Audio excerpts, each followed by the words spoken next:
Hola chicos, estoy regrabando, como por 1000 veces, grabando la ayudantía en soledad porque fue una ayudantía un poco nefasta, porque Industria nos regaló como una pizarrita para conectarla al computador, que es un juguete nuevo que me llegó hace como un día, y aparte estoy ocupando como un software que es como una pizarra de Microsoft, que es nuevo y tiene un montón de bugs. Entonces se me crachea la weá y esta primera parte la voy a hacer en la pizarra que tenía y la segunda parte voy a escribir todo en algún otro programa con el fin de que no me quede la caga. Sí. Entonces, hoy día nos toca, ay, por supuesto pedirles perdón por lo inconveniente. Hoy día nos toca ver Dual Simplex. Sí. Dual Simplex es un tipo de algoritmo que nos permite resolver problemas con dos características sumamente especiales. La primera característica es que nos encontremos en el óptimo. eh, y la segunda, que realmente es la gran y la famosa, es que el problema sea infactible. Hay problemas que no sé si ustedes saben, pero que son infactibles en el primal, pero podemos de alguna otra forma arreglar la infactibilidad operando el dual. ¿Sí? Pero ese proceso es demasiado tedioso porque es convertir el primal al dual, estandarizar el dual y adicionalmente tenemos que operar por simplex el dual. Entonces es demasiado latero. Este algoritmo de algún modo nos permite operar en el dual, pero a través del primal. Entonces es un método sumamente eficiente y sumamente bonito de utilizar. ¿Sí? Bueno, en la pantalla que ustedes tienen un problema típico como de estos problemas, ¿sí? Eh, pero a primera vista es un poquito difícil saber qué es lo que esconde, ¿sí? Bueno, la primera observación que quiero hacer con respecto a este problema es que nos fijemos en la función objetivo. Si ustedes ven en la función objetivo, estoy minimizando con esa función objetivo. Ahora supongamos que yo quiero empezar a ocupar el método simplex normalmente. Eh, ¿Qué voy a tener? ¿Qué voy a hacer? Voy a decir si trabajar con más Z o con menos Z. Aquí al lado derecho yo dije, oh, es que puta voy a trabajar con, con más Z. Entonces te pasé todos los valores de la función objetivo hacia el lado izquierdo y me quedan en valores negativos. Si ustedes recuerdan, cuando operamos en simplex normal, cada vez que operábamos con Z positivo, cuando estábamos minimizando, requeríamos valores de costo reducidos mayores o iguales que 0 para seguir iterando. En este caso, tenemos solamente valores negativos con Z positivo, lo cual nos dice que no podemos seguir iterando. Entonces, si se dan cuenta, al principio tengo valores, puros valores negativos, por ende, eso que significa que estoy en el óptimo y recién me pasaron el problema, entonces es raro. ¿Sí? Esta es una de las típicas características que tiene el método dual simplex. La segunda gran característica que tiene el método dual simplex es que tiene valores negativos en algunos de los valores, si es que no en todos, de nuestro vector derecho.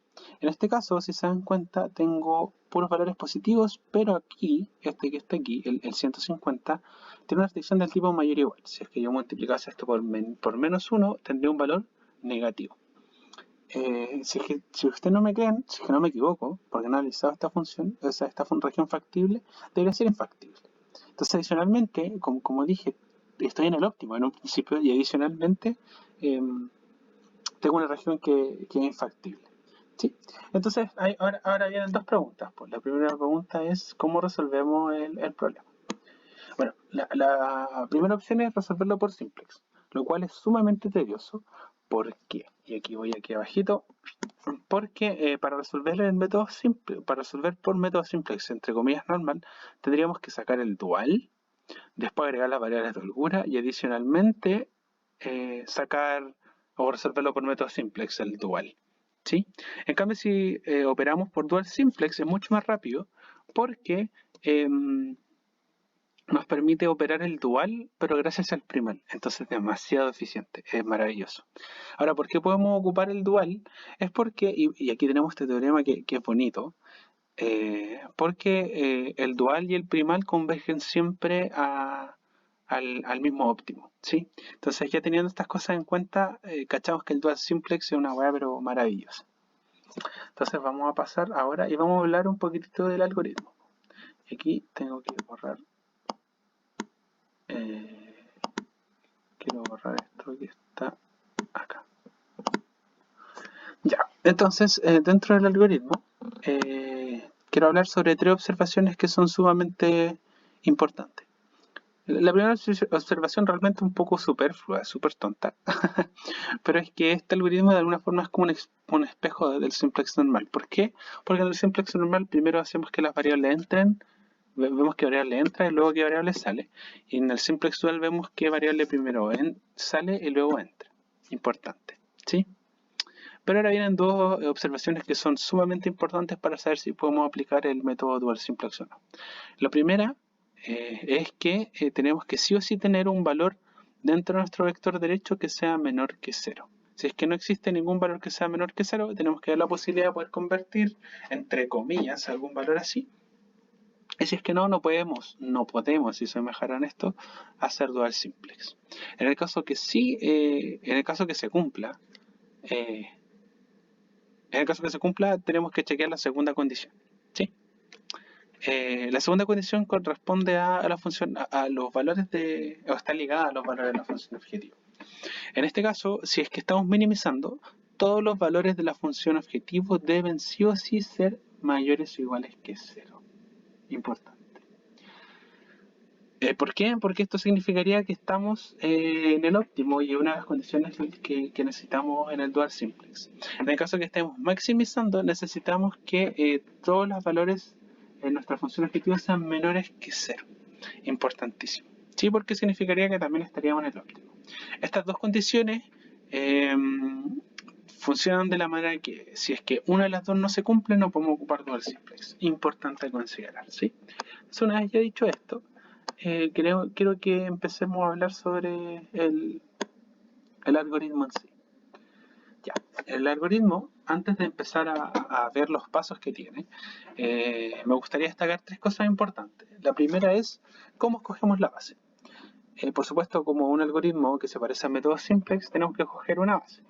Bueno, la respuesta es que la base que escogemos funciona de la misma manera que escogemos la base de nuestro método simplex. ¿Sí? En este caso es la misma base, de hecho. En el simplex normal escogemos siempre las variables que formen una identidad y que adicionalmente sean las variables que agregamos, ¿no es cierto? En este caso puse, no sé, una diagonal de puros unos. Importante, ¿sí? Entonces si escogemos la base de nuestro método dual simplex. La segunda cosa importante considerar antes de empezar a ocupar este método es que creemos la tabla, la cual funciona de la misma manera que el método simplex que conocemos, ¿sí? Y la tercera consideración antes de empezar es ver los valores que tenemos en nuestro vector derecho. Si es que todos los valores de nuestro vector derecho son mayores que 0, esto está aquí porque ahí sí, esto está aquí por la ayudantía pasada. Si es que estos son mayores o iguales que 0, paro y encuentro el óptimo. Si es que no, tengo que seguir iterando, ¿sí? O sea, si es que al menos hay un valor que sea menor que 0, estricto, tengo que seguir iterando. Importante. Entonces, la primera etapa, la step number 1, consiste en seleccionar la variable de salida. ¿Cómo la escogemos? Escogemos el valor del vector derecho más negativo y establecemos la fila correspondiente a ese valor como fila pivote. ¿Sí? Importante. Y la etapa número 2 es escoger la variable de entrada. Todos estos rayones son por la ayudantía, perdón. Y para escoger esta variable de entrada tenemos que tener dos consideraciones sumamente importantes. La primera es que tenemos que fijarnos en los valores de los costos reducidos que sean distintos de 0. Y la segunda, tenemos que fijarnos en los valores en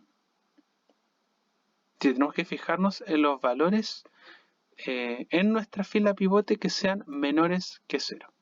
Una vez dicho esto, tenemos que escoger los valores que cumplan estas dos condiciones y aplicar el test de mínimo ratio. En este caso, el test de mínimo ratio consiste en dividir el costo reducido de la fila pivote, perdón, el costo reducido correspondiente a el valor negativo de la fila pivote. Dividimos esto, así, z partido en a y j de la fila pivote, y escogemos el valor, obviamente este test lo aplicamos para todos los valores negativos dentro de esta fila de pivote, y escogemos el más negativo, escogemos el menor. Ojo que aquí no nos importa el signo, sino simplemente el menor. Entonces aquí les puse un ejemplo, pero está sumamente rayado. Perdón. No sé si es que puedo borrar. No sé si es que me va a reconocer el lápiz.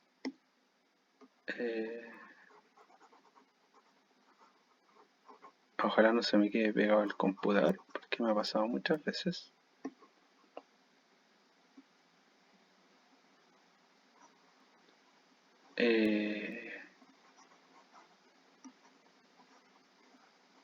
Ya. El ejemplo era